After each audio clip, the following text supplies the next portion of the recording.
Fala galera, Insurecast na área, começando aqui mais um episódio. Eu, Rafael Bruno. E Rodrigo Arasaki. E hoje recebendo aqui dois convidados de muita relevância, viu, Japinha? É isso aí. Juliana Souza e Joaquim, CEO da Latin-Ri e o futuro CEO da Latin-Ri.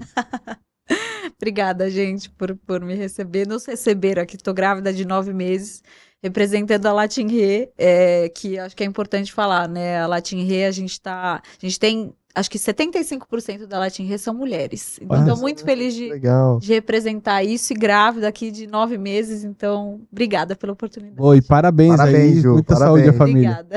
É isso aí. E antes de começar aí nosso bate-papo, vamos aos nossos patrocinadores. Se você é do ramo de seguro de transporte, certamente já ouviu falar da Moraes Veleda. Temos o prazer de tê-la como nosso patrocinador.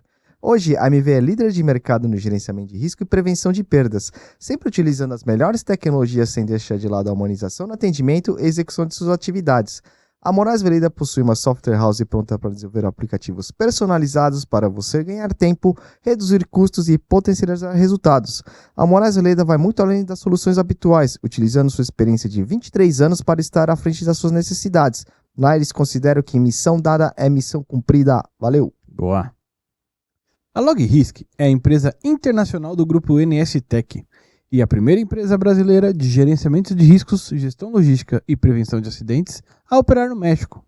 Além do México, já atua também na Colômbia, Peru e Equador. Seus grandes diferenciais para o mercado mexicano são a capacidade de interação das diversas tecnologias de rastreamento em sua plataforma em uma estrutura própria de pronta resposta, com cobertura nacional, focada na recuperação de cargas, acumulando o melhor resultado da região. Isso aí. Boa. Um abraço pro Tadeuzão lá, faz tempo que eu não vejo ele. Quem? Tadeuzão. Entendi. Seguro no... e antes de mais nada, deixando aqui a apresentação de mais um livro aqui da editora Roncarate, nosso parceiro desde o início aí, né, Japinha? É isso aí. Seguro no Brasil e os Resseguradoras Internacionais, de Gustavo Amado Leon. E quem quer adquirir esse livro, Japinha, faz o quê? Isso aí, galera. Acesse o nosso site www.insurecast.com.br. Lá você vai ter acesso ao link para Insure Store, onde você pode adquirir esse livro, além de outros da editora Roncarate com quem a gente firmou parceria. Além disso, você pode adquirir nossas canequinhas e outros produtos do Insurecast, como esse caminhão aqui que está acabando, esse brinquedo aqui, acho que vai ficar ótimo na sua estante. O brinquedo, o negócio, olha a miniatura de ferro que vai, que vem. Dê pro seu filho, pode ser um brinquedo, ou você também pode colocar como decoração no seu escritório. É isso aí. E pessoal, quer ajudar a gente? Patrocínio@insurecast.com.br. Ou não quer ajudar, mas quer dar aquela forcinha, tem um botãozinho aí de valeu demais. Fique à vontade para doar qualquer quantia. Além disso, tem a oportunidade de você expor sua logomarca aqui na nossa carretinha. Faça como a Axis, a Insure Store, a Crona Gerenciadora de Riscos e a W4 Consultoria. Entre em contato com a gente que a gente desenrola isso daí. É isso aí, obrigado aí, pessoal. Não deixe de se inscrever no nosso canal no YouTube, deixar aquele like maroto, compartilhar esse vídeo com seus amiguinhos e clicar no sininho. Toda quinta-feira episódio novo no ar. Combinado? Boa. Bora lá? Sempre. Ju, obrigado. Posso chamar de Ju? Lógico. Já conversamos um pouquinho aqui antes, já. Enfim, obrigado por ter aceitado o nosso convite aqui. Eu acho que vai ser um bate-papo bem bacana para vocês expor também o lado de vocês no mercado, né? Enfim. Mas pra gente chegar lá, se você puder contar um pouquinho da sua trajetória. Claro. Não, obrigada a vocês, gente, pela oportunidade. Acho que, né, o mercado de seguros é carente mesmo de outros veículos de comunicação, né? Então, enfim, prazer estar aqui e obrigada pela oportunidade. Boa. Falar um pouquinho sobre mim, né? Então, eu tenho um pouquinho mais de 14 anos aí de experiência no mundo de resseguros. Caraca. Comecei novinha e a minha experiência foi 100% em corretora de resseguros, né? Então, eu comecei numa corretora que hoje em dia não existe mais, a JLT.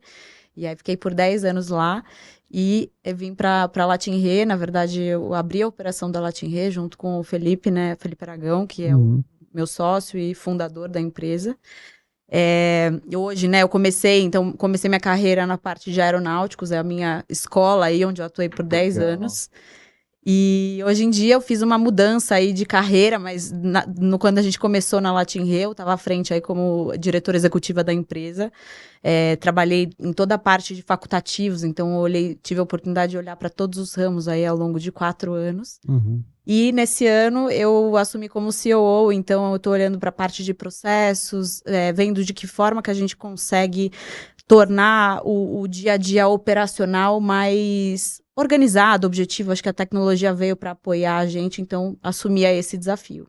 Boa. Boa. E como que funciona, assim, até se você puder dar uma passão, assim, do que é o resseguro, enfim, e onde o corretor de resseguro, ele se encaixa ali, o broker de resseguro, né? Como é que é o mercado para o broker, enfim?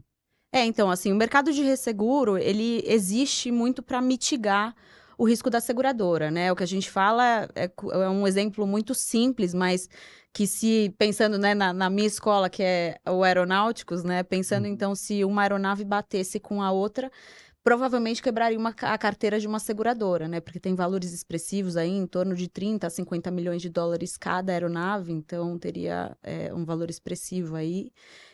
E o resseguro, ele veio justamente para mitigar esse prejuízo financeiro para a seguradora. Então, os resseguradores, eles pegam, né? Cada um pega um percentual pequeno, onde todo mundo sai ganhando. Então, cada um cobra, né, um prêmio ali pelo seu percentual. E num eventual sinistro, ninguém tem um prejuízo tão estratosférico assim para comprometer o resultado da carteira como um todo. Então, o resseguro, de forma geral, assim, sendo muito simplista, essa é a atuação dele. E nesse meio tem o corretor de resseguros, que ele atua como um intermediário entre a seguradora e o ressegurador. Então, assim, historicamente, né, o resseguro, ele começou lá com o Titanic e tudo. Acho que a Rafa, que veio aqui, deve ter falado sobre essa história. Mas veio aí para trazer soluções de forma internacional e veio para o Brasil num passado recente, aí tem um pouco mais de 20 anos, então para a gente é muito recente ainda, um mercado que tem muito para evoluir. E aí a gente, enfim, assiste, né, a seguradora para tentar trazer os melhores termos e condições para que o cliente final consiga ter uma pólice robusta, com coberturas e limites adequados, com uma precificação não tão agravada assim, para que a contratação da pólice faça sentido, né? O mercado de brokerage de seguro, ela veio junto com a quebra do monopólio do IRB, né? Veio todo mundo nessa leva, né? Principalmente, assim, já existia Já existia. broker de resseguro, mas era uma intermediação muito pequena, né? Ah, Porque antes era só o IRB praticamente ali. sim. E depois a necessidade mesmo do broker de resseguro passou a ser essencial, porque existiam muitos players, até hoje ainda existem algumas seguradoras que defendem a não utilização de um broker de resseguro, porque entendem que conseguem fazer, né, essa intermediação ali de forma objetiva, mas a verdade é que o mercado é tão grande, né? Então, assim, é difícil uma seguradora conseguir fazer o trabalho que a corretora faria. Então, a gama, né, de tipos de resseguradores, a estratégia de cada ressegurador é muito particular. Então, realmente o corretor de resseguros, ele agrega valor no processo, né? Porque muitas vezes a gente olha ali só a corretagem, né? Porque é assim como funciona com o corretor de resseguros, de seguros, desculpa. A gente sobrevive, né, de corretagem. Sim. E muitas vezes para a seguradora isso acaba sendo visto como um custo, mas hoje em dia isso já tem sido bem quebrado, assim, né? Porque é como um investimento mesmo. A seguradora teria que dedicar uma parte da área dela ali voltada para fazer isso. Então é só decidir aonde você vai investir o recurso. Até o acesso, né? Às vezes o broker ele consegue ter um acesso ao mercado muito maior que talvez uma seguradora não tenha, né? Eu acho que também é uma questão de disponibilidade, né? Porque assim, eu acredito muito que né, no mercado de seguros é um mercado de muito relacionamento. Então, Uhum. a área, né, da seguradora que estaria voltada ali para fazer essa avaliação da contratação do resseguro, ele precisa gastar muita energia ali para se relacionar com as pessoas. É. Então, até para descobrir novas capacidades ou ter um poder de barganha na negociação. Então, tem muita coisa envolvida, sabe? São duas frentes, né? A seguradora tem que fazer com o broker do retail, né? E tem um cliente, e também é o que você falou, né? Então, se for dedicar para um outro lado ainda, fica mais complicado. E assim, a seguradora, no final do dia, ela é o nosso cliente, né? Assim, como corretora de resseguros, porque são eles que fornecem pra gente as oportunidades. Assim como, né, para a seguradora, o corretor de seguros acaba sendo o grande cliente, a grande fonte de negócios, né? E até assim, eu acho que uma coisa que você falou que faz muito sentido, né? Quando a seguradora acaba contratando diretamente o resseguro e tal, ela tem que ter uma área ali específica para isso. O que custa, né? A pessoa, às vezes, também que lida com isso não é uma pessoa barata, tem um conhecimento muito, muito específico. E eu acho que a posição de vocês vem para auxiliar nesse processo, né? Tirar um pouco dessa demanda e estar muito mais direcionado. Agora, além disso, que outros benefícios de repente você enxerga nesse sentido? Por exemplo, vocês hoje atuam tanto no contrato quanto no facultativo, não importa. Hoje, assim, a Latin Re, né? Até para contar um pouquinho, tudo bem? Contar, Claro, legal, por favor. Conta pra galera aí. Então, assim, a Latin Re, ela começou em agosto de 2019, foi um pouquinho antes da pandemia. O timing foi principalmente por conta, né, da época das aquisições ali das corretoras, né? Então, a March comprou a JLT na época. Eu fazia parte da JLT, como disse para vocês. Uhum. E eu era diretora de aeronáuticos na época e não existia né, nenhuma outra corretora de aeronáuticos voltada aqui para o Brasil. Internacional, né? E aí, o que aconteceu? A March e a JLT juntas, globalmente, elas tinham uma concentração de mercado muito grande. Então, elas totalizavam, isso para o mundinho do aeronáuticos, elas totalizavam 80% mais ou menos das linhas aéreas globais. Então, a Comissão Europeia embarreirou a compra, e a JLT teve que se desfazer às pressas ali da carteira de aeronáuticos. Caraca. Caramba. Na época, eles venderam para Gallagher. Não existia Gallagher no Brasil. Então, eu falei, caramba, e agora, né? O que eu vou fazer e tal? Porque eu não podia ir pra March, porque tinha na questão de confidencialidade e tal, que não dava. E aí, a gente começou a ficar pensando, assim, o que dava pra fazer de diferente. Enfim, eu acho que nessas situações também, a gente sempre pensa em oportunidades, né? E se especulava muito que teria a compra, né, da junção, na verdade, da Willis com a Aon também e tal. Verdade. E aí a gente olhou para isso e pensou, caramba, mas aí, né, com essas grandes aquisições, os clientes de médio porte vão ficar desassistidos, né? E aí foi uma oportunidade, eu sentei com o Felipe Aragão e conversei com ele já estava fora do mercado na época. Ele era ex-JLT também ou não? Ele foi, esqueci de falar essa parte, mas o Felipe, ele foi meu chefe por, acho que uns 5 anos na JLT, então, e virou um amigo, assim, a gente sempre trocou muita figurinha e tal, e ele saiu em 2017 do mercado, ficou 2 anos aí fora, mas sempre estava indiretamente envolvido ali com o mercado de seguros, né? Eu acho que o ramo de seguros e resseguros é um bichinho que te pica e dificilmente sai. E aí, a gente marcou de conversar e tudo, e a gente ficou pensando nessa questão do cliente de médio porte. E aí, a gente falou, cara, por que não abrir uma corretora, né, pra ter esse diferencial mesmo? Então, foi a partir daí que a gente decidiu abrir essa corretora. E acho que, assim, a gente tem toda a competência do mundo, mas eu acho que a vida também a gente precisa de um pouquinho de sorte. Então, o timing também foi muito bom, porque existe essa demanda reprimida ali. E aí, a gente abriu, então, a empresa em agosto de 2019 e já viemos com alguns clientes importantes assinando carta de nomeação pra gente e tal. Legal.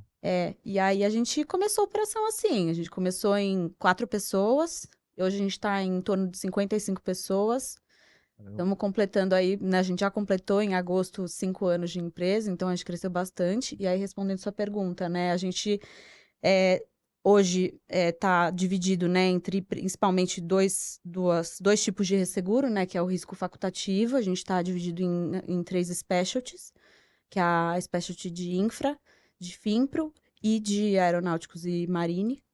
E tem a parte de soluções estruturadas, que é onde realmente a gente olha para os contratos das seguradoras, né?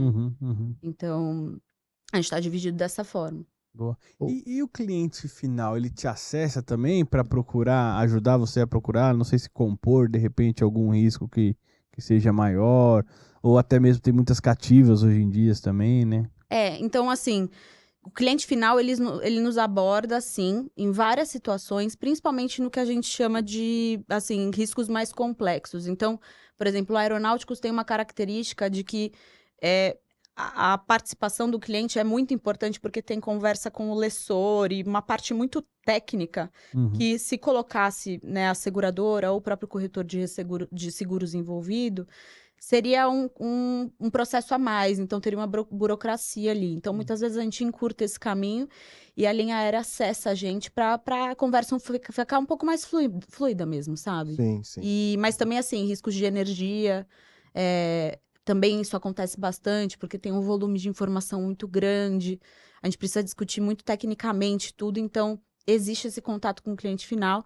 Mas, assim, o que é legal de contar é que a gente começou, né, por ser um corretor independente, porque eu esqueci de mencionar essa parte, mas, assim, nós somos uma corretora, né, 100% brasileira, independente, a gente não está atrelada a nenhum grupo internacional. E isso é um diferencial para a gente, porque normalmente as corretoras de resseguro sempre têm um braço de retail, né? Então, os corretores de seguro passaram a procurar a gente justamente por conta dessa independência. E aí a gente começa a atender os corretores. Boa. Não, e você Verdade, aborda uma gama enorme de gente que não tá atrelado.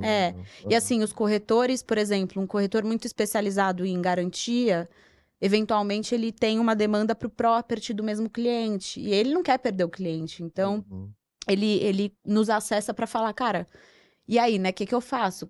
O que é o property? Quais são as informações que eu preciso?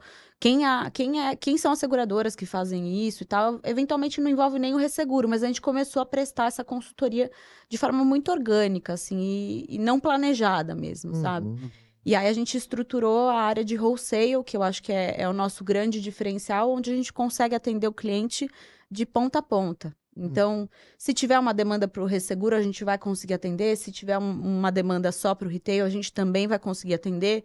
Se tiver uma situação de alívio de capital da seguradora, a gente também consegue atender. Então, é fugir um pouco dessa parte tradicional, sabe?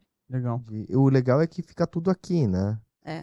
Pô, isso é sensacional. Não, e eu tava pensando, né, enquanto você falava, porque assim, muitos dos riscos, a depender do segmento, né, que vem com a necessidade de facultativo, a corretora já quer colocar os dois, né? Ela tem o braço dela de resseguro lá e é meio que às vezes até impulsionado, né? Agora, quando você tem diversos parceiros, isso te abre um leque enorme e auxilia o próprio corretor, né? Bem bacana esse lado aí. E eu acho assim, a gente tem um propósito muito grande que, assim, mesmo os nossos concorrentes, eles são nossos clientes, sabe? Então, já teve algumas vezes que os nossos concorrentes ligaram pra gente falando assim, cara, vamos trabalhar junto nessa conta, porque eu tenho uma capacidade aqui, eu sei que você tem uma capacidade aí, vamos se unir. Então, tem esse facilitador ali da gente. Um outro broker de Um resseguro? outro broker de resseguro. É mesmo? Pra gente, porque, assim, a proposta do resseguro, cara, no final do dia é você trazer a melhor solução para o cliente, entendeu? Então, a gente vê muito dessa forma, assim, os concorrentes, eles também são nossos parceiros e por que não construir em conjunto, sabe? Empresas, por exemplo, de fora, assim, broker de fora, que eventualmente tem um cliente que tem uma subsidiária aqui no Brasil, mas ele não tem um escritório, esse tipo de parceria no teu mercado, ele acontece também ou não? Eu não sei se eu entendi direito a pergunta, mas assim, eu acho que se por exemplo, tem uma corretora lá fora que Isso, precisaria que de uma tem um demanda. cliente americano lá que tem um escritório aqui no Brasil, É. que aí tem tratar os Precisa de alguém negócios pra aqui, apoiar. você representar eles aqui no Brasil, sabe? Acontece bastante, assim, o que aconteceu muito e até também foi uma razão da gente aumentar aí nossa expansão, né, pelo mundo, foi isso, porque a gente começou a ser abordado muito pela América Latina, de forma geral, para trazer soluções para os negócios deles. Então, era um legal. pouco diferente. Ao invés de ser um risco aqui no Brasil, eu tenho um risco na Colômbia, que está faltando capacidade. Você consegue completar essa capacidade com os resseguradores aqui do Brasil? E a gente complementava. Hoje a gente tem um escritório em Miami até. A gente montou nosso escritório em Miami. Bacana. Caramba, E para justamente estar próximo desses parceiros, porque acho que a Miami é o hub, né, da América Latina, então é uma forma da gente se conectar ali. A gente tem um projeto muito robusto já para expandir, então a gente tem licenças aí em diversos países da América Latina já, mas o nosso escritório mesmo físico fica em Miami. E, assim, a gente foi o primeiro broker de resseguro e até então o único brasileiro a ser Lloyds Broker, né? Então a gente tem a licença do Lloyds. Ah, legal. Né? E porque muita gente tem dúvida, né? Por que vocês precisam disso, tal? Porque Isso. daria para acessar Com parceiros. esse broker de resseguro de forma direta. A gente até faz isso para as contas maiores, mas assim, como a gente tem um foco grande em atender esses clientes de médio porte que eu comentei, o broker de resseguro lá fora também não está tão interessado em olhar uma conta média aqui do Brasil, o câmbio não nos ajuda e muitas vezes tende a ser um risco um pouco mais complicadinho de explicar, né? Um relatório de inspeção que não está tão completo quanto o alemão gostaria, né? E você explicar o que é risco Brasil para um inglês tem suas dificuldades. Então, a gente decidiu aí, acho que foi em maio do ano passado, se eu não estou enganada, a gente tirou essa licença e tem sido muito produtivo, assim, porque a gente percebe que realmente existe um interesse do mercado internacional em olhar para o Brasil e muitos não entendem. Então, a gente teve uma oportunidade também de expandir aí. Perfeito. Então, trazer soluções para, eventualmente, riscos que estavam um pouco sem solução aqui por conta de uma restrição de carteira das seguradoras, que a gente vê que tem mudado bastante, né, o guideline das seguradoras, e tem riscos excluídos hoje em dia, o que a gente não via no passado, a gente consegue também trazer a solução para esse cliente final aí, através do Lloyds. É legal porque o Lloyds também, eventualmente, ele pode ser, né, ressegurador, segurador, então depende ali da forma que a gente consegue ajudar. E aí você acessa lá por Londres ou por aqui? Por Londres. Por Londres, legal. Legal. E como que foi? É complicada essa parceria? De uma maneira mais contato mesmo, uma negociação? Assim, eu acho que volta um pouco no que a gente estava falando, né? O mercado de seguros e resseguros é relacionamento, então não tem jeito. A gente tem que estar direto lá. Eu acho que todos os brokers de resseguros sempre estarão em Londres, apesar de Londres ter perdido um pouco de espaço ali no mercado por conta do Brexit e tal. E Miami passou a ser um hub mais importante até do que Londres. Mas a gente, assim, tem uma burocracia muito grande, né, para cadastro. Deve ter um filtro também. Não sei como Tem. funciona. Assim, tem uma série de informações que a gente precisa passar até para valer a pena, né, esse cadastro. A gente precisa ter um compromisso muito grande de book de negócios e volume de negócios para que, enfim, vale a pena o investimento, não só financeiro, mas de tempo de todo mundo, né? Mas tem uma burocracia grande, assim. Não é fácil. Não é simples. Não é simples, mas, assim, não é tão difícil assim também. A gente dedicou aí quase, acho que foi uns 6 meses aí do nosso tempo para poder fazer isso acontecer e, enfim, a gente precisou de apoio de muita gente aí também para vender nosso peixe. É um mercado muito tradicional e muito como gigante em todos os sentidos, né? Então não tem que ser fácil mesmo entrar, né? Tem que ter alguns filtros para manter uma certa qualidade, tanto de discussão quanto de negócios, né? E eu acho que o timing foi bom, né?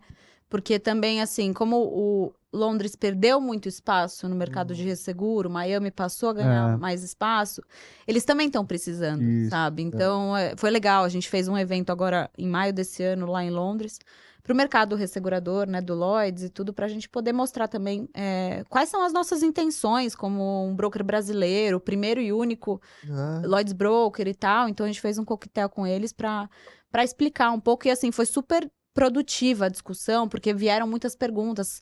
Mas como é que está o mercado brasileiro? Por que o mercado brasileiro não absorve isso, né? Por que vocês estão vindo para cá? E a gente conseguiu trocar também dessa questão de resultado, porque o Brasil também sofreu muito, acho que no risco de STP, né? Tiveram vários sinistros e tal. Os resseguradores de Londres, especificamente, tiveram um prejuízo também muito grande.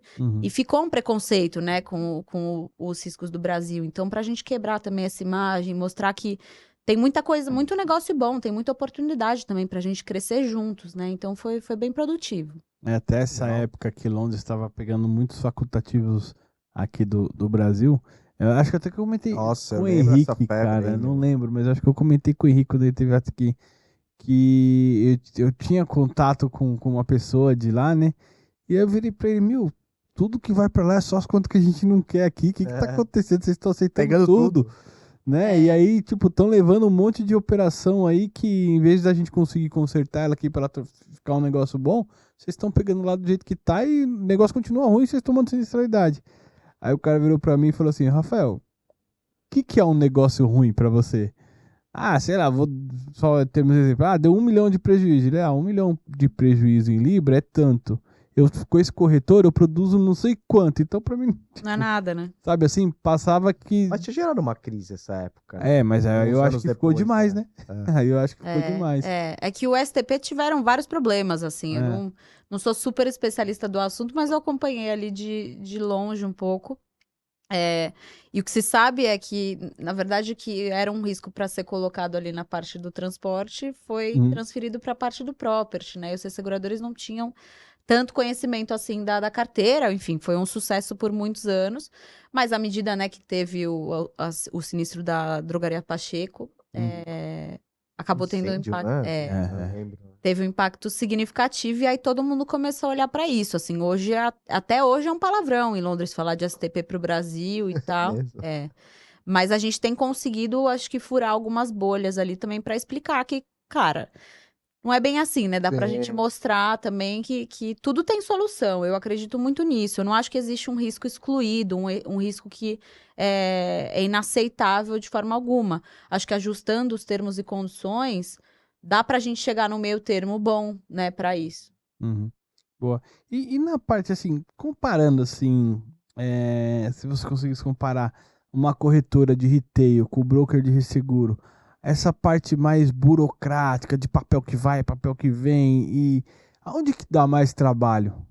É legal você fazer essa pergunta, porque, assim, eu vejo que, de forma geral, o mercado de seguros e de resseguros sempre foi um mercado muito burocrático e muito de papelada, né? Assim, a gente tinha os files lá impressos, aí tinha tinha uma parte do prédio que estava dedicada para fazer todo o arquivamento, né, dos files. Microfilme, né? Exato. Esse negócio, microfilmar. Eu trabalhei com isso. Você trabalhou? Então. Nossa, só a galera de hoje não sabe. E a gente tinha uma burocracia gigante. Imagina, isso é recente também, né? Acho que foi assim, por volta de 2008, 2009, a gente ainda estava vendo tudo isso. Passando Exatamente. os armáriozinhos lá, mandando pro lado pro outro. E eu acho assim, a parte burocrática, né? Na época que eu comecei no Resseguro, os slips tinham que vir de Londres carimbados. Então, que é o contrato, né, de resseguro entre a seguradora e o ressegurador, tinha que vir carimbado pelo ressegurador lá de fora, tinha que vir 4 cópias, porque uma ficava com a seguradora, outra ficava com o broker e os outros 2 tinham que voltar para o ressegurador, alguma coisa assim. Então era uma burocracia gigantesca. Até hoje a gente briga ainda muito com a papelada. E eu acho que assim, um legado que a pandemia trouxe para a gente é forçar a barra um pouco para a modernização dos nossos processos, né? Acho que a SUSEP melhorou muito na questão de aceitar também essa modernização, mas eu acho que a pandemia foi a grande responsável. Não sei se vocês têm a mesma impressão. Vai, né? Não tinha jeito, tinha que fazer. Eu lembro disso. E eu acho assim, em comparação, né, a corretora de seguros e a corretora de resseguros, como eu trabalhava numa empresa que tinha as duas pontas, eu via mais ou menos o mesmo nível de papelada. Era aquela coisa de colocar, né, todo o file ali em cima da mesa e tal. Mas eu não via, sinceramente, tanta diferença, assim, em termos de burocracia. Eu acho que o mercado de seguros, ele até acabava sendo um pouco mais burocrático, porque tinha que enviar a pólice para o cliente, imprimir boleto, uma série de coisas que o resseguro acaba que ele sempre foi um pouco mais moderno, eu acho, porque tem esse pezinho ali no internacional, então as coisas já começaram a evoluir um pouco mais. Então é um pouco da impressão que eu tenho. E eu acho que assim, eu não sei se você puder também explicar um pouquinho pra gente como funciona o dia a dia, esse dia a dia operacional, porque até para você fazer acontecer, para o seguro estar valendo, tem muito tráfego de informações onde, precisa estar muito certinho lá, senão na hora que dá o sinistro, se não começou certo, vai dar problema na hora de pagar. Não tem tudo isso? Tem. Eu acho que se a gente for comparar, né, as diferenças aí entre um corretor de seguros e um corretor de resseguros, eu acho que é a questão da responsabilidade. Uhum. A corretora de resseguros, ela tem uma responsabilidade gigante no momento de sinistro, porque se qualquer coisa estiver fora, somos nós que emitimos a documentação de resseguro para a seguradora fazer. Então, tem uma preocupação muito grande, assim, em a gente garantir de que todos os termos e condições, eles estão adequados com o que foi contratado, que a gente está conseguindo cumprir tudo que foi exigido. Então, assim, a gente tem uma preocupação muito grande na parte, por exemplo, de subjetividade, né? Os seguradores, cada um condiciona ali a sua regra do jogo, vamos colocar assim, e a gente tem que bater, né, e chegar num denominador comum ali para todos os seguradores, para que num eventual sinistro, afinal de contas é por isso que a gente tá aqui hoje, né, por conta do sinistro, o segurado não tenha nenhum prejuízo e que as condições sejam iguais. Então não dá para ele receber meio sinistro porque um ressegurador tem uma exclusão. E aí a gente, né, o papel que eu assumi esse ano, à frente da área operacional, enfim, de diversas outras áreas, mas nesse caso principalmente da área operacional, a gente tentar automatizar o máximo possível dos nossos processos, para que o erro humano ele diminua e que os nossos processos consigam ser cada vez mais ágeis e que o tempo de resposta, seja de um sinistro ou seja de um pagamento de prêmio, seja o menor possível, sabe? Então, a gente tem investido muito em sistemas mais robustos para fazer essa automatização. Eu acho que hoje em dia, né, a inteligência artificial também é um recurso ainda novo para todo mundo, mas que a gente tem tentado buscar também soluções para isso. Legal. É porque, assim, é um controle muito grande que tem que se ter, né, dos dados. E esses sistemas que você menciona, assim, ele te dá essa visão de, porque assim, além da venda, né, pô, fechei a venda, mas beleza, e agora? O que eu preciso fazer depois da venda? Tem os steps lá do que precisa fazer, enfim. A gente tem um fluxo, na verdade, que a gente controla bem, assim, o fluxo, e a gente define muito bem as responsabilidades. Então, por exemplo, a ideia é tentar... tem a área de placement, né, que a gente chama, que é a área de colocação dos riscos. Essa área termina o trabalho dela depois da emissão da cover note, né, que é o espelho da apólice ali que a gente emite. E aí tem a área operacional que realmente checa e tenta automatizar o máximo possível dos processos para que, olha, tá bom, então todas as cláusulas que estão contidas ali naquela documentação, elas estão corretas, ou enfim, tá de acordo com os e-mails enviados e tal. Além disso, a gente tem também a área de compliance, né, que tem um papel muito importante na corretora de resseguros, para também ser um segundo layer ali de checagem, e também a gente tem a estrutura de tesouraria para checar tudo isso. Então, assim, é um double check do double check do double check, sabe? É fluxo muito transacional que vem, e assim, voltando só também um pouquinho na parte do broker de seguro, porque assim, é engraçado essa questão que você comentou, né? Cada resseguradora tem suas subjetividades, né? Como que no final se consolida tudo para uma só, né? Às vezes, de um contrato, por exemplo. De não ter cláusulas conflitantes não, até. Não, porque assim, às vezes, bom, enfim, uma manda, pro mesmo tema, sei lá, pega doenças transmissíveis. Deve ter um padrão, mas assim, uma manda com uma coisa a mais, você fica, caramba, mas qual que eu vou... É onde a gente gasta muita energia, eu acho que é onde o papel de um bom broker de seguro é saber negociar isso, porque assim, no final das contas, isso vai entrar no escopo de negociação mesmo, sabe? Então é assim, vocês fazem direto essa negociação através da seguradora com certeza. Com os seguradores. A gente, na verdade, antecipa até para a seguradora. Olha, existe uma divergência aqui de cláusula, né, entre esses seguradores, essas subjetividades. E a gente vai focar em sanar essas questões. Então, a gente também tem uma listagem ali de subjetividades onde a gente trabalha. Mas, de novo, é tudo negociação, porque a gente tem todo o interesse do mundo em fechar o negócio. Sim. Só que o negócio só vai ser fechado depois que a gente alinhar tudo isso. Então, usar bastante a questão do relacionamento e do nosso poder ali de convencimento também. E acontece de repente fechar um seguro desse assim, e aí eventualmente a cláusula que foi emitida no seguro tá conflitante com o resseguro e ter que mudar isso depois do jogo seja por um erro de emissão, ou seja por um erro de interpretação, enfim. Assim, é raro de acontecer, mas eu já vi vários casos, assim, de ter a cláusula conflitante, a gente ter que fazer até reunião com compliance de seguradora para entender, porque existe um conceito de que o clausulado da seguradora sempre prevalece, né, ao do ressegurador. Mas, assim, a gente precisa estar muito bem azeitado ali os entendimentos para que a gente possa realmente formalizar e, eventualmente, sei lá, se tiver um ressegurador que não está de acordo ali, a gente vai ter que substituir a capacidade dele.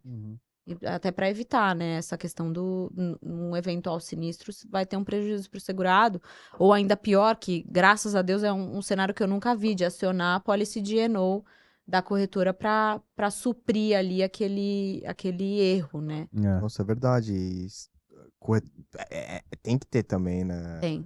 Essa porque o risco também pode acontecer. E essa é uma diferença entre corretora de seguros e de resseguros, né? Porque, apesar dos limites exigidos serem baixos, o corretor de resseguro sempre tem uma preocupação em aumentar essa policy, o limite dessa policy, para justamente poder estar aderente ali com o volume de negócios que eles fazem, né? Sim.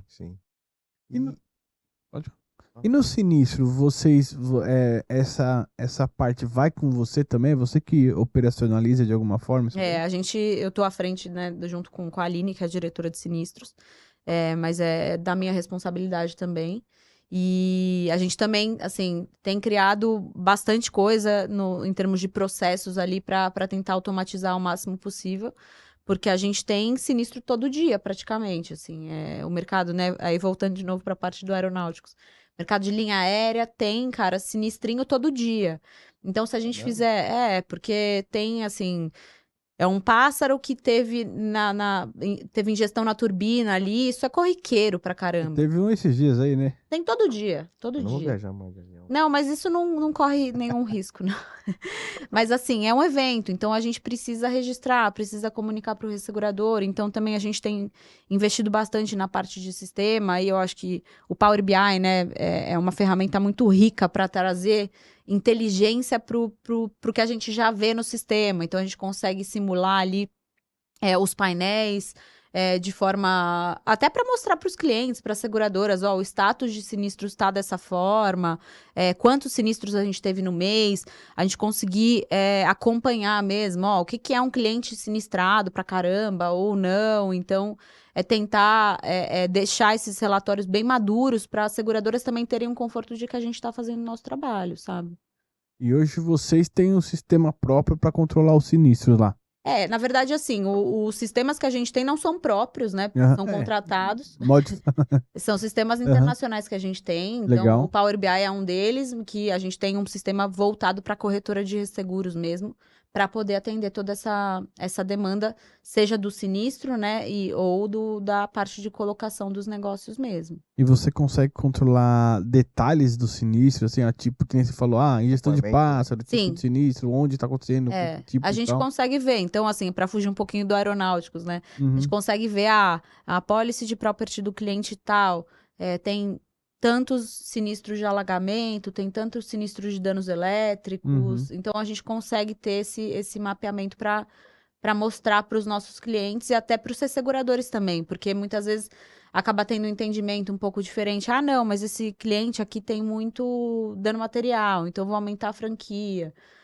E a gente mostra, né, justamente esses relatórios para poder desmistificar ali o que foi negociado ao longo de um ano. E que hora que avisa o sinistro para resseguradora? É na hora que acontece? É na hora que a seguradora paga? Não. É na hora que ela lembra de avisar?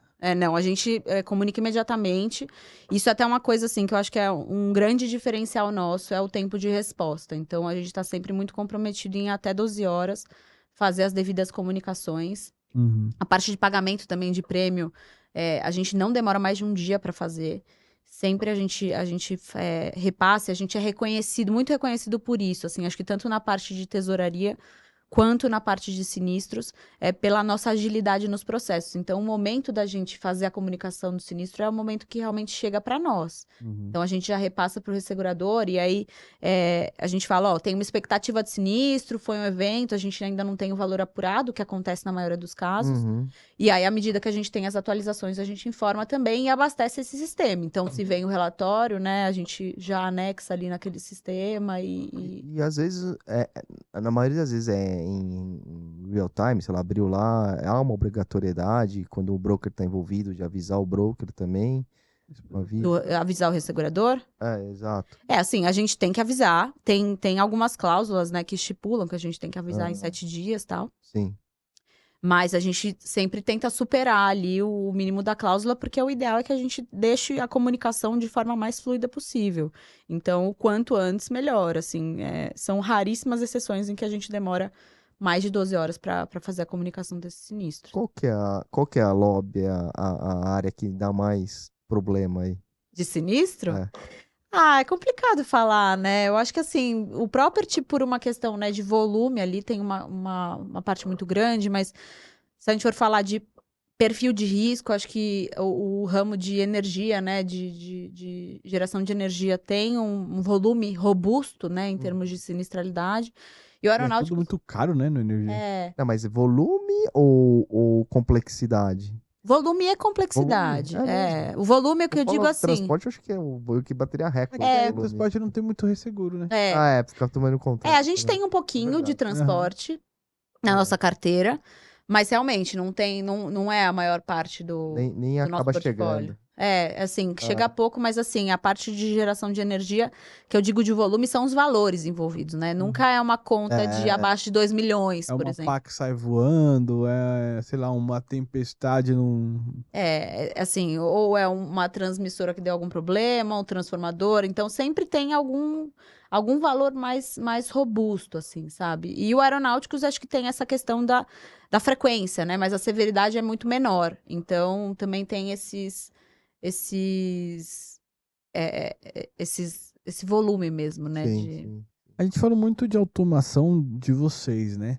E você enxerga hoje os seus clientes seguradoras ou resseguradoras, né? Seus parceiros seguradoras, tendo esse nível de automação também? Porque o que eu penso? Avisou um sinistro lá. Essa pólice tem resseguro? Manda um e-mail automático já do aviso. Isso acontece? Olha, existem algumas seguradoras que sim, mas eu ainda acho que essa parte de automação e os processos serem simples é menos comum, sabe? Assim, eu acho que ainda a gente hoje está muito preso na parte do e-mail. Isso que eu ia falar. É muito troca de e-mail, né? Mas assim, a gente tem... uma responsabilidade que eu tenho muito grande. Eu vejo que tem alguns resseguradores que estão bem modernos, assim, na parte de comunicação e tal, que tem se modernizado, mas as seguradoras eu ainda acho que estão carentes disso, mas eu acho que é uma oportunidade para a gente também, sabe? De demonstrar esse relatório. Exato. Né? Oferecer esse serviço e até ver onde que a gente consegue fazer a diferença para eles, né? Porque no final das contas... a gente é um facilitador para a seguradora, a gente precisa ser a solução, né, das questões ali, seja de processos, seja de solução para resseguro. Então, é uma oportunidade para a gente também, sabe? Eu acho que, assim, também consegue trazer um olhar de que a gente pode atender todo tipo de cliente, né? Todo tamanho de cliente, porque as corretoras, de forma geral, as grandes corretoras, né, de resseguro, elas têm uma preocupação em atender muito os clientes de grande porte. E eu acho que a Latin Re tem esse diferencial, porque a gente tenta tirar o máximo de burocracia possível para que a gente consiga atender o cliente, seja de pequenininho, então, dessa parte do wholesale que eu comentei, até um risco mais complexo, porque a gente, né, os nossos processos, eles estão muito bem definidos e a gente tem um foco muito grande na agilidade dos nossos processos, né? Então, por exemplo, e fazer de uma forma de a gente se importa em trazer a solução para o cliente. Eu acho que um outro diferencial da Latin é que a gente faz com que as áreas, né, seja de sinistros, tesouraria, operacional, compliance, se comuniquem com as empresas de forma geral, porque essas áreas, né, de back-office, assim, eu não sou maior fã desse termo, mas eu não tenho outro melhor para dar, elas ficam muito restritas ali no campo dos e-mails, tem pouco contato, como uma área comercial tem, né? Então, eu acho que a gente sempre tenta investir na parte de comunicação e de relacionamento para facilitar também até entender as dores do nosso cliente e ver como que a gente pode ajudar. Então, a gente faz rodadas de feedback com as seguradoras até para entender, olha, como a gente tem feito, tá aderente, né? Teve uma mudança de mercado, então, eventualmente, uma seguradora que fazia um tipo de negócio, ela deixou de fazer, porque, enfim, o resultado não foi bom, ou quaisquer que sejam as razões, a gente consegue atender a demanda ali de acordo com a necessidade do cliente e com a atualização que o mercado está tendo, sabe? Ainda existe os famosos borderos de... Sempre. O que é isso? Eu só ouço falar. Explica pra galera aí. Eu sei. Fala aí. Não, o borderô, assim, ele, na verdade, é como se fosse um relatório, né? E aí, é um resumo, né, de todas as informações. Então, existe borderô de movimentação de prêmio, existe borderô de... Isso é pra conta do contrato, pro facultativo ou pros dois? Pros dois. Tá. Assim, de forma geral, assim, tradicionalmente, o borderô começou na parte de contratos, mas... Por exemplo, por aeronáuticos é super comum ter borderô também, porque, né, tem os sinistros pequenininhos ali, então é decidir. Cara, o ressegurador quer ficar recebendo essa informação do pequenininho toda hora? Muitas vezes não. Então a gente combina lá a forma de que o borderô vai ser enviado. O mais comum são em bases trimestrais. Mas ele é um resumo, né, de tudo o que aconteceu. Então, dando exemplo da parte de sinistralidade, né? A gente coloca lá todos os sinistros que ocorreram ao longo desses 3 meses, como o exemplo que eu dei aqui. E aí, de 3 em 3 meses, a gente manda o comunicado. Para contratos, muitas vezes também tem movimentação ali de prêmio. Então, tem um ajustamento do prêmio, né? O movimento ali do prêmio junto com a parte de sinistros. Então, é uma forma mais ágil da gente conseguir fazer essa comunicação para os resseguradores e a gente consegue ser mais produtivo também, né? Gastar energia com um volume um pouco mais importante do que ficar olhando toda hora para aquela frequência, né? Se a gente for falar de sinistralidade. É tipo informações padrões mandadas periodicamente, resumindo, né? Pro ressegurador. Relatórios, né? Arrecadei tanto de prêmio, tenho que te pagar tanto. De sinistro é o contrário. Eu acho que é mais um encontro de contas, assim, sabe? Olha... existe aqui, né, ao longo desses 3 meses tiveram 20 sinistros e totalizaram 10 mil reais. E aí, você pode fazer a recuperação, né, pode seguir com a recuperação de acordo com o que está previsto aqui no borderô. Então, funciona nessa lógica aí. E normalmente essa recuperação vem depois do sinistro pago? Ou o sinistro que está em regulação está no meio aí também? Ele pode estar no meio, é que depende muito, né? Assim, a seguradora pode fazer um pedido de cash call, que a gente chama. Isso. Então, eles antecipam, né? Antecipam, é lógico que a gente precisa de um relatório de sinistro, precisa ter uma documentação embasada ali, né? Mas, muitas vezes, a seguradora faz esse pedido de cash call para antecipar mesmo a indenização. Legal. Que às vezes tem as antecipações até pro próprio cliente, sinistro gigantesco, deve ter muito isso, né? Tem água aí? Você quer mais água? Eu tenho um pouquinho ainda aqui. E a gente fala muito de sleep de resseguro também, muito dessa parte, pessoal. Fala, pessoal, o que é o sleep? Ele é um... O sleep, ele é um contrato de resseguro, né? Então, ele delimita ali as regras do jogo. Então, Obrigada. Ele vai estruturar quais são as coberturas, quais são os limites, quais são as franquias... E a forma, né? Então, enfim, de que forma vai funcionar para cada ressegurador, a forma de pagamento. Então, é realmente como se fosse um espelho da apólice. Então, tá estipulado ali tudo que vai ser coberto ali através daquele seguro. Tudo que foi negociado tá ali, toda a regra do jogo tá ali. E aí, o corretor de resseguros, esse é o documento mais importante para uma corretora de resseguros, porque somos nós que emitimos. Então, não é um ressegurador que manda pra gente, a gente completa ali né, com as informações do risco e tal. E a complexidade ali do sleep é porque cada seguradora muitas vezes tem o seu próprio clausulado. Então, a gente tem que adequar o seu próprio clausulado da seguradora de acordo com o que o ressegurador também aceita. Então tem, assim, é um documento super comum, mas ele não é simples. Ele é bilíngue, né? 100%, né? Existe uma exigência para que seja bilíngue, né? Então, ou 100% português, mas como na maioria das vezes a gente trabalha com resseguradores internacionais, então a gente precisa que seja bilíngue. O corretor de resseguros, assim, a gente fala inglês o dia inteiro, né? E os sinistros mais vultuosos, digamos assim? Muitas vezes o ressegurador ele também quer participar da regulação, enviar representante, alguma coisa do tipo? Sim, isso, por exemplo, é uma coisa que está estipulada no SLIP, né? Então, o ressegurador que quer participar, normalmente ele quer ter o controle, né? O claims control, que é a cláusula, né, de controle ali de sinistros, o ressegurador vai exigir essa cláusula porque ele quer ter realmente o domínio ali e a decisão de como o sinistro vai ser regulado. E o que acontece muitas vezes é que as seguradoras pedem o claims cooperation, que é a cooperação nos sinistros. Então, é que, na verdade, o ressegurador vai cooperar ali, mas é que a palavra final não vai ser dele. Então, depende muito, assim, de vários fatores. O primeiro é o percentual da seguradora. Então, quanto que aquela seguradora está aportando naquele risco? Porque se ela tiver 2%, 5% de retenção, assim, o poder de barganha dela é muito pequeno para exigir um claims control.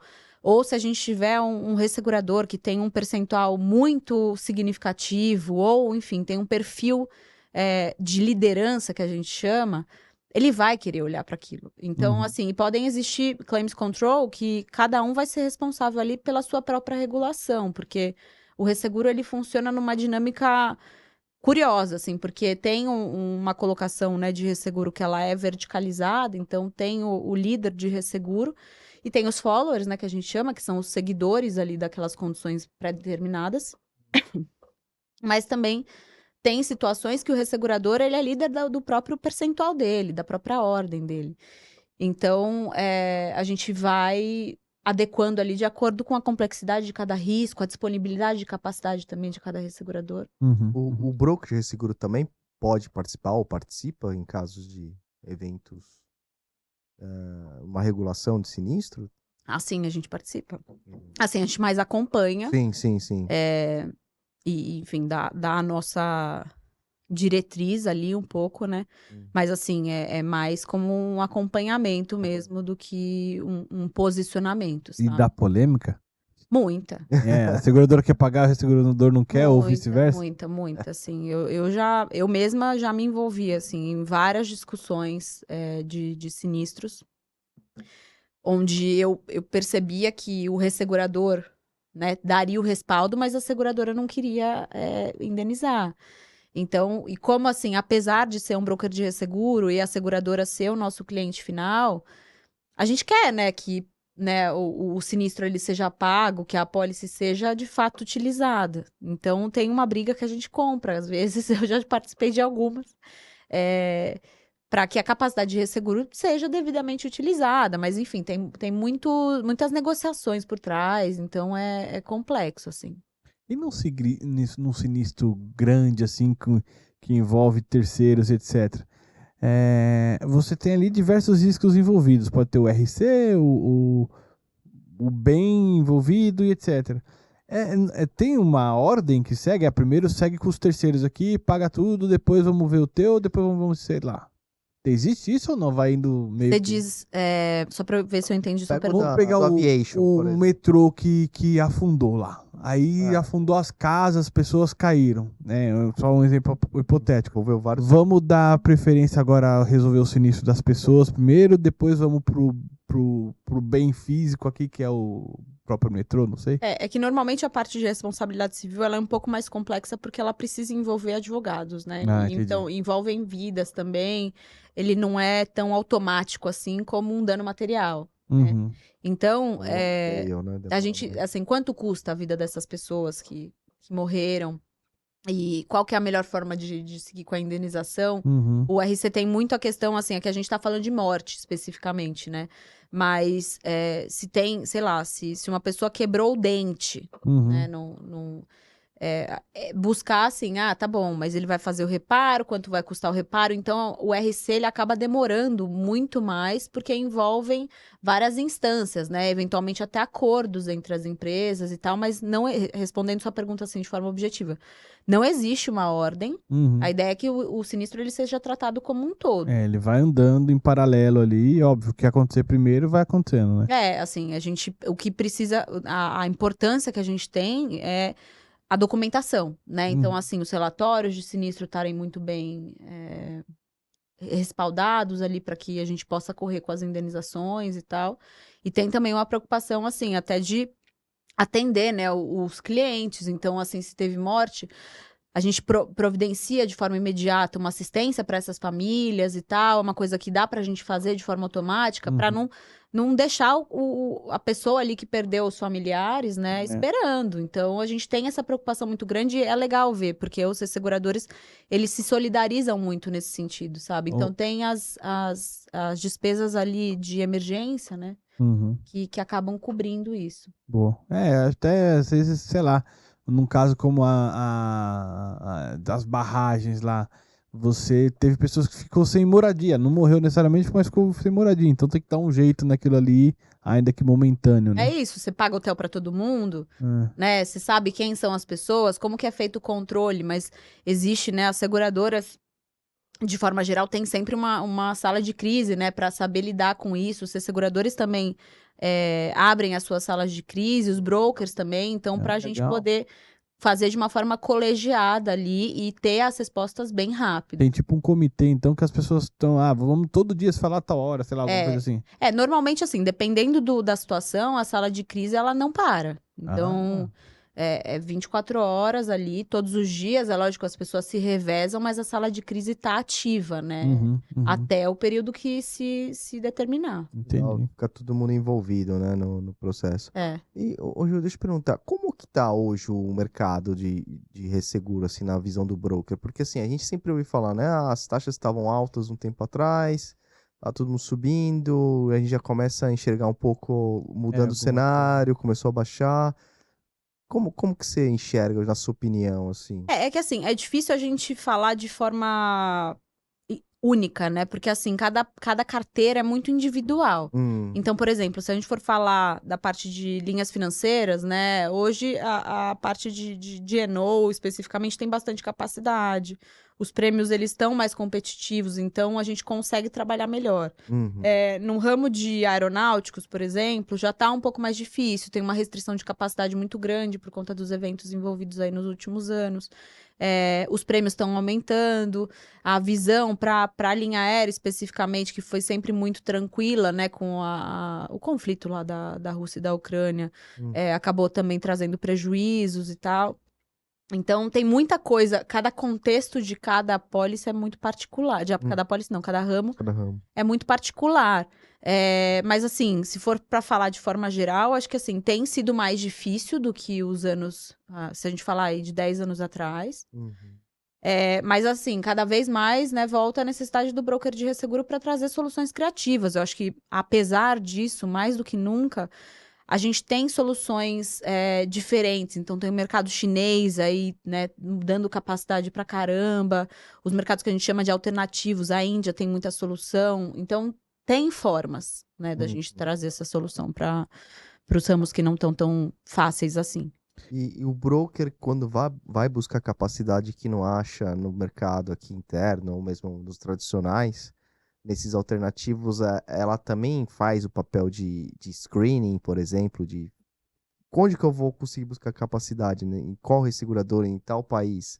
Ela é uma resseguradora que aguenta, né? Então, existe uma discussão muito grande em torno disso, assim, a gente sempre precisa garantir de que esses mercados conseguem, né, bancar ali a sinistralidade. A gente também tem uma preocupação muito de entender a robustez daquela empresa e tal, e principalmente da questão do registro, né? Então, a gente tem soluções de trazer fronting até para esses resseguradores e tal, mas é legal, assim, porque a gente faz todo esse trabalho ali dentro da área de compliance também para entender, né, o perfil da empresa e como que a gente consegue apresentar essa solução para a seguradora de forma confortável, né? Legal. E deixa eu te perguntar, nessa questão assim do dia a dia, né, de buscar novos mercados, e até comentando assim essa questão do hard market que o Rodrigo comentou, muitas vezes a seguradora ela aumenta os seus preços e o cliente final não enxerga, né, o porquê. Ah, mas você é brasileiro, você não tomou esse sinistro, você é seguradora, você é brasileira, você não tomou sinistro, eu também sou brasileiro, não tive sinistro, por que você está aumentando o preço? O mercado de resseguro nesses mercados mais voláteis acaba mandando muito nessa Da questão, regra, né? né? Eu acho que se a gente for fazer uma analogia, dá para fazer com o mercado financeiro, né? Uhum. Então, assim, muitas vezes na China deu algum problema e aí, cara, sobe, né? Ou a bolsa desce em todos os países por conta de um negócio que aconteceu na China. Uhum. O mercado de precificação, assim, de resseguro para determinados ramos, eles também têm influência porque, assim, um ressegurador que dá capacidade para o Brasil, muito provavelmente ele não está só focado no Brasil. O resultado dele está focado em diversos países, nos Estados Unidos, no Canadá. Então, a gente explica sempre, eu acho que é muito importante a gente explicar com uma certa antecedência para também evitar surpresas, né? Então, à medida que a gente tem contato ali com aqueles eventos, a gente comunica aos nossos clientes, já, ó, aconteceu isso, a gente não sabe, né, da situação. Então, por exemplo, das aeronaves que foram confiscadas lá na Rússia, né? A gente não sabe até hoje os prejuízos que isso pode gerar, porque as aeronaves estão lá até hoje. Bora Então, pode assim, vir a conta.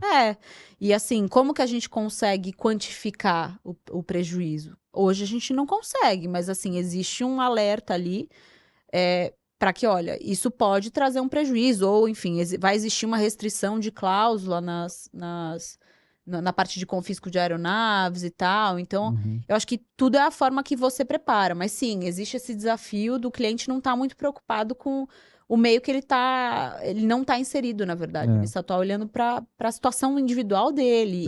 E é compreensível, né? Que como se a gente também tá fechando o seguro do nosso carro e aconteceu as chuvas lá no sul, assim, cara, o que eu tenho a ver com isso, né? No final das contas, eu acho que trazer um pouco mais para nossa realidade aqui é isso, mas não tem jeito. As empresas sobrevivem de resultados, né? Mutualismo, né? Até pegando o gancho disso, você já percebe hoje um efeito no mercado de resseguro em função desses eventos que estão acontecendo, especialmente aqui no Brasil, né? O mercado de resseguro olhando diferente para o país, até em questão de preço, etc. Você diz das chuvas, né? Isso. Então, assim, eu não sou a especialista no assunto. A Ju Oliveira, minha sócia, que é a maior especialista, ela é diretora ali da área de soluções estruturadas e está muito em contato com os contratos das seguradoras que tiveram maior impacto. Mas, assim, se a gente for falar, né, um pouco ali do que aconteceu, hoje a gente pode afirmar que o Brasil é um país catastrófico. Então, desde os eventos que tiveram de 2021 e 2022 até o que teve esse ano também, a gente passou a perceber uma certa restrição dos resseguradores, né, que fazem os contratos das seguradoras, para olhar com muito mais detalhe. Então, por exemplo, a catástrofe de 2021, 2022 teve um impacto muito grande na parte do agro, né? Porque afetou muito as plantações e tal. E o mercado de agro costumava olhar de forma mais macro, né, pro portfólio, né? Porque nos contratos de resseguro, né, eles sempre olham a carteira, não olham de forma individual para aquele segurado específico ou para a emissão das apólices que as seguradoras vêm fazendo e tal. Mas isso passou a ser cada vez mais individual. Então, eles exigem mais mesmo que as seguradoras... eles solicitam, por exemplo... latitude e longitude, né, dos clientes para poder olhar para a região específica. Então, tá no Mato Grosso, né? Como é que vai ser a exposição ali para o Mato Grosso e tudo. E o evento, né, de 2024 agora acabou impactando outras carteiras e não o agro, que isso foi curioso, porque assim, a colheita, né, de inverno ela já tinha sido feita. Então, o impacto para o agro foi pouco representativo, mas, ao mesmo tempo, teve um efeito muito grande na parte de property, o RD equipamento também, o habitacional e o auto, que é o exemplo que a gente estava dando aqui agora. E isso também, assim, ainda é muito recente para a gente poder afirmar, né, muita coisa, mas assim, o que a gente tem percebido é que isso vai exigir uma mudança de comportamento das seguradoras para subscrever os riscos, então, para preverem muito a questão do alagamento ali. Estruturar eventualmente franquias diferentes. Isso falando de forma geral, não vou entrar no detalhe de cada carteira, mas eu acho que vai existir essa necessidade ali e os seguradores vão exigir olhar para o guideline das seguradoras também nesses ramos, sabe? E o que é interessante é que, assim, agora, né, o Brasil, então, é considerado, de fato, um país catastrófico. Muitas vezes, na parte, né, de países catastróficos, a gente tem as modelagens, né? As ferramentas de modelagens que são muito desenvolvidas. Então, a gente consegue entender como que cada região se comporta e tal. E para o alagamento ainda é uma ferramenta que está muito crua. A gente não está preparado ainda para estruturar essa ferramenta. É lógico, a gente está estudando vários modelos. A Latim tem feito investimentos importantes ali nessas ferramentas de modelagem. Mas o Brasil, de forma geral, ainda não tem, porque a gente não tem esse histórico, não existe interesse, né, das empresas em investir nessa parte de modelagem e das ferramentas adequadas para poder monitorar isso. Então, vai ser uma necessidade que a gente vai ver com certeza aí nos próximos anos. Bom. Ju, obrigado. Não sei se você tem alguma coisa que de repente a gente ainda não falou que você queira comentar. Olha, eu acho que não, gente. Acho que foi muito legal aqui o papo com vocês. É mesmo, né? É bem interessante mesmo. Esclareceu muita coisa pra mim aqui, que eu não tô muito no dia a dia do resseguro, então eu não sabia o que era borderline. Eu acho que tem uma coisa que eu queria falar. Agora eu lembrei de uma parte importante. Acho que é para deixar aqui o slogan da Latin Re, né? Que a gente criou com muito carinho. Também faço parte do comitê de marketing, a gente criou lá, que são pessoas que se importam, fazem melhor, porque eu acho que define muito bem o que a gente tá querendo propor aqui como empresa, né? A gente, no final das contas, a gente se importa com o que a gente faz, então a gente busca aí as melhores soluções para os nossos clientes, independente da forma. Então a gente quer fugir do tradicional e quer fazer o melhor possível. Acho que até como mercado, eu gostei desse slogan, porque até como mercado, se você não se importa, no seguro talvez não seja o lugar para você, não faz né? Sentido, porque a gente seguro tá aqui para se importar, né? Bacana, parabéns. Obrigada. Obrigado, galera. E antes recados finais, não deixe de se inscrever no nosso canal no YouTube, deixar aquele like, compartilhar esse vídeo com os amiguinhos. Manda esse vídeo aqui que vai pro ar aqui pros seus amigos, pra família, pra todo mundo do mercado. Super interessante, tema super relevante. Pra quem quer conhecer mais esse mundo de resseguro, broker de resseguro, tá aqui com a Ju, hein? Boa. E pessoal, sempre lembrando, o InsureCast é um projeto pessoal meu e do Rodrigo. Nada que falamos aqui tem a ver com as empresas que a gente trabalha ou que já trabalhou. É isso aí, Japanha. Tá certinho. Valeu, Boa. pessoal. Valeu, gente. Obrigado. Obrigada, gente. Tchau, tchau. Tchau.